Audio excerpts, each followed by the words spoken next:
The holding cell reeked of burnt ozone and dried blood. In the corner of the reinforced chamber, Zerath lay sprawled across the cold metal floor, his once magnificent scales now cracked and dulled like ancient pottery.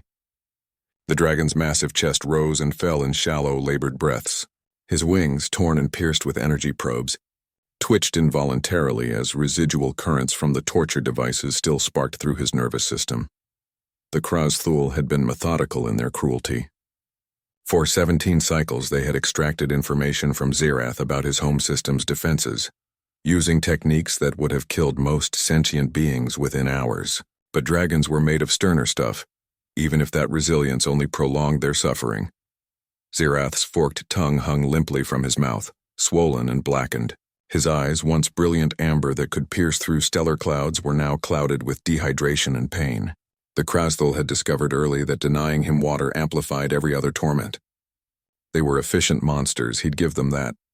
Through the haze of agony, Zerath heard something unusual, the soft hiss of the cell door opening off schedule. He couldn't lift his head to look. Perhaps they were coming to finish him. Perhaps it was mercy. He no longer cared which. Holy hell, a young voice whispered in Galactic Standard, thick with a Terran accent. Footsteps approached, light and quick. Zerath managed to crack one eye open a fraction. Through his blurred vision, he made out a small figure in a maintenance uniform. Human by the look of it. Young, barely into adulthood, with dark hair and eyes wide with shock. Liam Carter had been working on the Krasthul station for 3 months, part of a labor contract that was barely legal and definitely immoral. But jobs were scarce in the outer colonies, and he'd needed to send money home. He'd learned to keep his head down, do his work, and ignore the screams that sometimes echoed through the ventilation shafts. But this was different. This was impossible to ignore. You're a draconid, Liam breathed, his voice cracking. He'd only seen them in historical databases. Majestic beings from the Andromeda sector who'd gone dark decades ago. Now he knew why.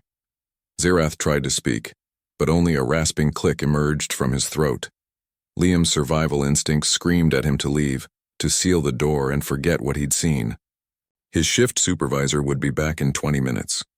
The Krasthul would space him without a second thought if they caught him here. But the dragon was dying. Liam could see it in the way the great creature's scales had lost their luster, in the desperate hollow look in those fading eyes. Screw it, Liam muttered, and rushed back to the corridor. He returned moments later with his maintenance kit and the large canteen he always carried. The station's water recyclers made everything taste like copper, so he always brought extra. He'd never been more grateful for that habit. Kneeling beside Zerath's massive head, Liam unscrewed the canteen with trembling hands. I don't know if this is enough, but it's what I've got. He carefully tilted the dragon's head and poured water into his mouth. At first nothing happened. Then Zerath's throat convulsed and he began to swallow in desperate, choking gulps. When the canteen was empty, Liam set it aside and looked at the torture devices still attached to the dragon's body. His maintenance training kicked in. He recognized the power couplings, understood their circuit configurations. This is going to hurt, he warned, pulling a plasma cutter from his kit. Working quickly, Liam began severing the connections, trying to minimize the feedback shocks. Zerath's body spasmed with each cut, but the dragon made no sound of protest. When the last probe fell away with a clatter, Liam sat back, breathing hard. I can't get you out, he said honestly. The door's biometrically locked to the guards.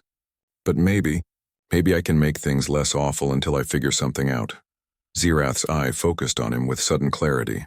When the dragon spoke, his voice was like grinding continental plates, but the words were clear. Why? It was a simple question that demanded a complicated answer. Liam thought about his sister back home, about the stories his grandmother used to tell about old Earth, about when humans were the ones in cages and someone had to choose to be brave. He thought about all the times he'd walked past suffering because it was easier, safer, because someone should. He finally said, because you're dying and I can't just walk away. Foolish human, Zerath rasped, but there was something like warmth in his tone. They will kill you. Probably, Liam agreed. He was already accessing the station's network through his maintenance terminal, fingers flying across the holographic interface. But I'm already looking at your cell's security protocols. I'm pretty good with systems. Used to hack corporate databases for fun back in Academy. For fun, Zerath repeated, and despite everything, there was a hint of amusement in his voice. Your species is insane. You have no idea, Liam said with a grim smile. His fingers paused over the interface as an idea struck him. Hey, can you breathe fire in your condition? Some. Good enough, Liam's smile widened.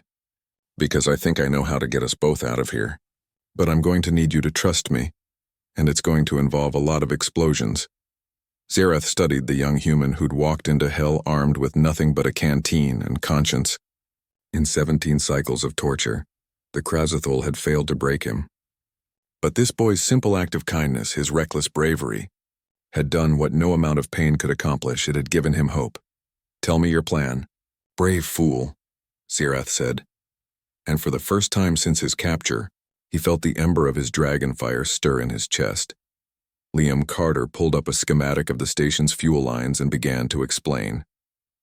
Neither of them expected to survive the next hour, but they'd go down fighting, a dragon and a human against impossible odds.